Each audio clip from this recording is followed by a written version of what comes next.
Olá, espero te encontrar bem nesse dia. Seguiremos nossos estudos bíblicos refletindo hoje sobre 2 Crônicas, capítulo 5. Eu quero desafiar você a pensar sobre o seguinte tema: o que fazer diante de Deus? A presença da Arca da Aliança no templo simboliza a habitação de Deus entre seu povo. E a adoração é a resposta adequada a essa presença de Deus. Então, durante ali a cerimônia de dedicação, o povo se une em louvor. A adoração coletiva, ela vai fortalecer os laços de fé e vai promover um senso de unidade entre os israelitas. O louvor, ao ser oferecido com alegria e sinceridade, não apenas glorifica a Deus, mas também edifica a comunidade, refletindo a identidade do povo como aqueles que pertencem a Deus. Então, a importância da adoração e do louvor também se manifesta na vida cotidiana do povo. A prática regular de louvar a Deus ajuda a manter a memória das suas obras e promessas, fortalecendo a fé e a confiança do povo em sua providência. Então, a música e o louvor são formas poderosas de expressar emoções e experiências, permitindo que o povo se conecte com Deus em momentos tanto de alegria quanto de tristeza. Mas vamos parar por aqui a nossa reflexão, porque eu quero te pedir que se inscreva aqui no nosso canal, ativa aí o sininho, para você receber as notificações e ajudar a expandir a palavra de Deus. Então, deixe agora seu like, comenta e compartilha. Você faz isso rapidinho e nos ajuda a levar essa palavra a muitas outras vidas. Contamos com você. Conto com você também para ler o capítulo 4 de 2 Crônicas todinho, porque a gente vai agora, então, estar percorrendo ele, vendo alguns pontos bem interessantes desse texto. Bom, vai começar logo contando o quê? Vai nos informar ali que todos os utensílios, né? Nós temos então a transferência, né, da Arca da Aliança para o recém-construído templo. Né? Então, o primeiro versículo vai informar que todos os utensílios que haviam sido feitos para o serviço do templo haviam sido concluídos. Então, isso nos lembra da dedicação e do esforço que foi investido ali na construção, bem como a obediência aos detalhes que Deus havia instruído a Israel, né, através de Davi, para o seu filho, né, Salomão. Então, nesse contexto, os utensílios do templo eram fundamentais para a adoração e os rituais religiosos. Né? Então, a conclusão destes indicava que o templo estava pronto, então, para ser consagrado. Além disso, a referência à tenda da congregação nos faz lembrar da jornada do povo de Israel no deserto, quando a Arca da Aliança era mantida na tenda. Né? Então, agora, no templo, o Senhor estabeleceria sua presença de forma permanente. Então, esse contraste entre a tenda e o templo simboliza a transição de uma época itinerante para uma época de estabilidade e centralização da adoração em Jerusalém. O versículo 2 vai descrever ali Salomão convocando todos os líderes de Israel, né, as cabeças das tribos e os anciãos da família. Isso é muito significativo, pois vai enfatizar a unidade do povo em torno desse evento. Então, a transferência da arca não era uma questão exclusiva do rei ou dos sacerdotes, mas envolvia a participação da nação inteira. Isso destaca a importância da adoração coletiva e da comunhão do povo de Israel com Deus. A Arca da Aliança é mencionada como a Arca do Senhor, cuja obra se fez com ouro. Então, essa é uma lembrança da santidade, da importância do objeto que estava sendo transferido. Então, a arca era o lugar onde a presença de Deus se manifestava de forma especial. E a sua composição de ouro a tornava sagrada. Né? Então, isso também nos recorda a responsabilidade de cuidar e tratar, né, com referência às coisas que vem do Senhor. Né? Então, no versículo 4, a gente é informado ali que os sacerdotes, né, e os levitas tomaram a arca. Então, essa ação ressalta a ordem aí e a organização dentro do culto a Deus. Eles, com os sacerdotes e os levitas, desempenhando papéis específicos. Né? Então, eles eram responsáveis por garantir ali a transferência da arca, né, e que fosse realizada conforme, né, os regulamentos. No fim, ali do versículo 5, é mencionado que o rei Salomão e toda a congregação de Israel se reuniram aí diante da arca. Então, isso vai demonstrar a liderança espiritual do rei e sua participação ativa na adoração a Deus. Também sublinha aí a importância de todos os israelitas estarem presentes nesse momento aí tão importante para a nação. E nós temos, aqui nesse processo de transferência da arca, é repleto aí de simbolismo, né, e significado espiritual, refletindo aí a relação única entre Deus e seu povo. O versículo 6 vai descrever os sacerdotes e os levitas como vestidos de linho fino.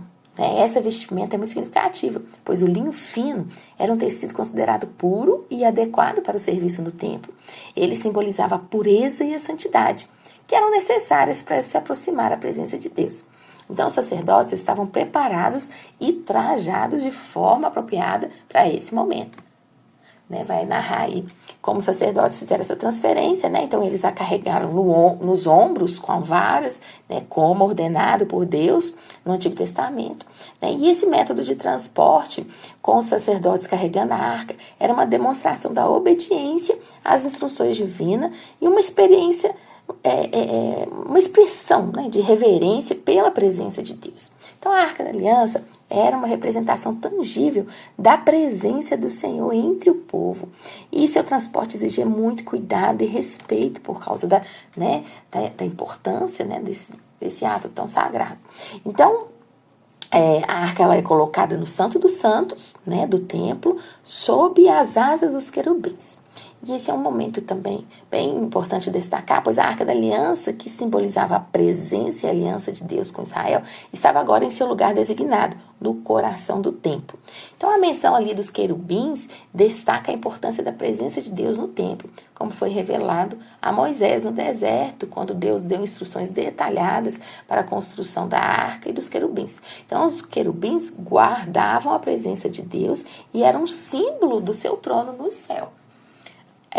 A ação ali dos sacerdotes na retirada das varas usadas para carregar a arca, enquanto a nuvem encheu os santos dos santos, que vai representar ali o que? A glória e a presença de Deus que agora habitava no templo.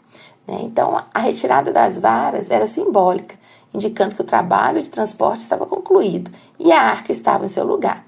A presença divina ali manifestada pela nuvem é um sinal impressionante ali da aprovação e da bênção de Deus sobre o templo e a nação de Israel.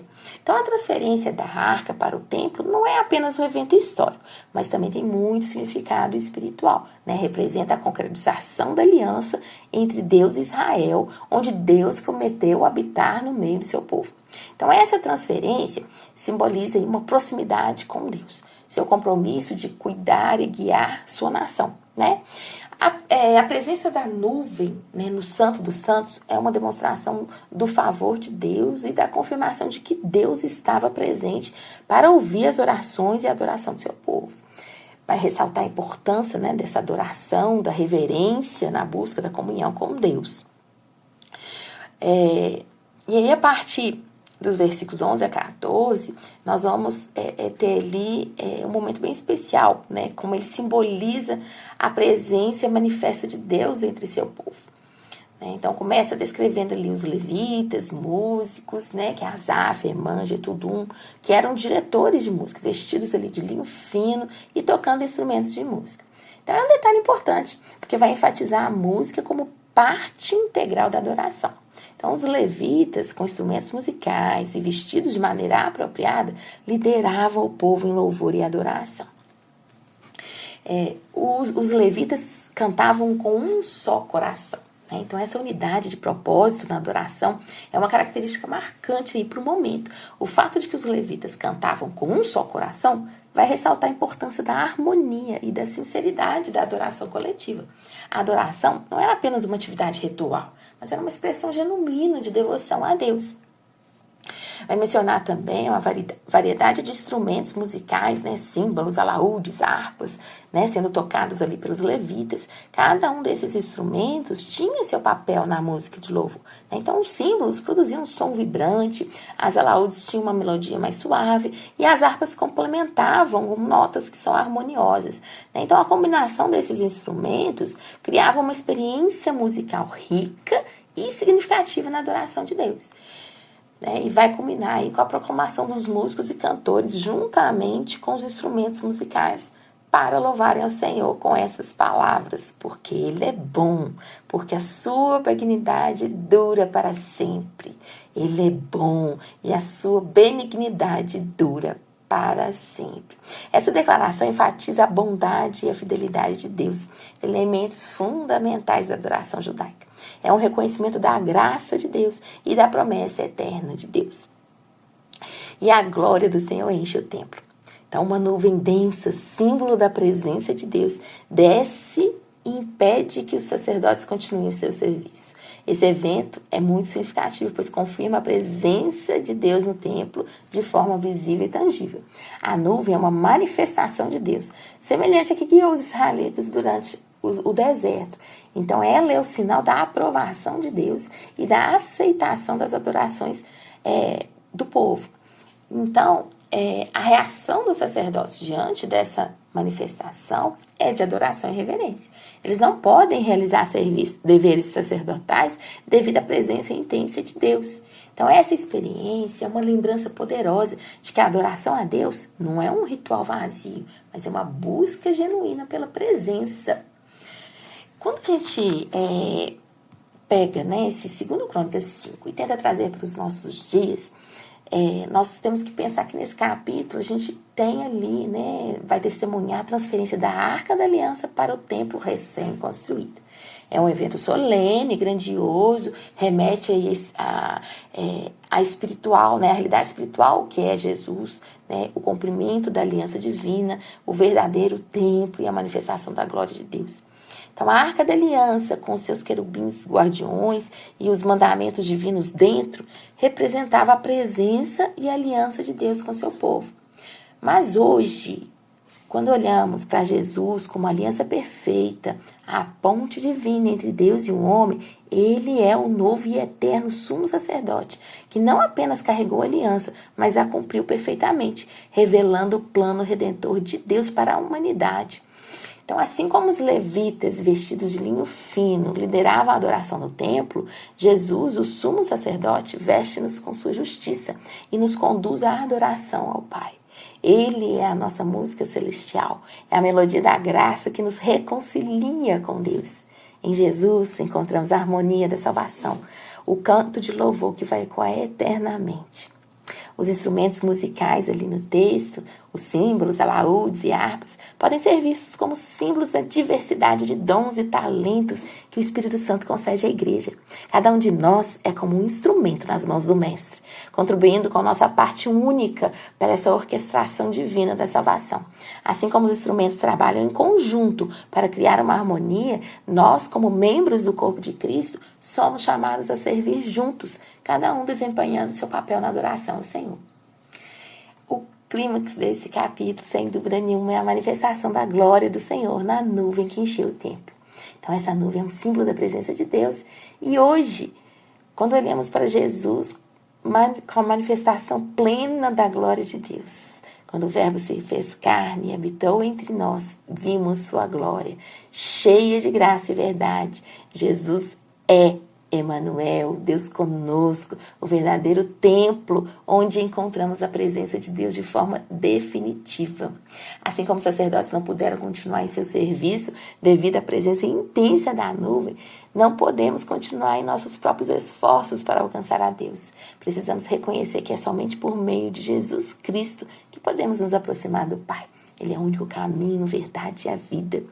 Portanto, que possamos aplicar essa reflexão aos nossos dias, que nós possamos buscar a Jesus como nosso sumo sacerdote, nosso cântico de louvor, nosso templo, nossa manifestação da glória de Deus. Que reconheçamos nossa total dependência dele e o adoramos com corações gratos e humildes.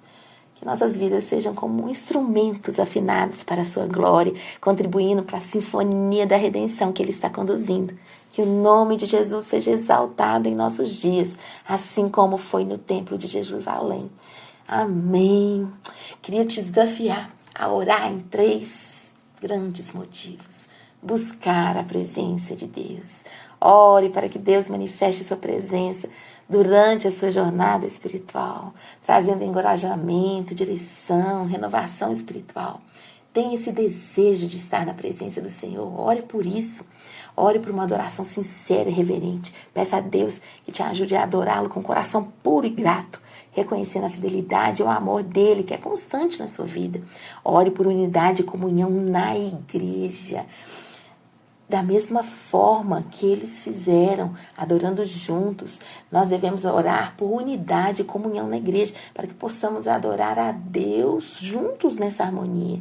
Peça por relacionamentos saudáveis entre os membros da igreja, para que juntos possamos cumprir a missão de fazer discípulos e glorificar a Deus. Amém? Que Deus te abençoe.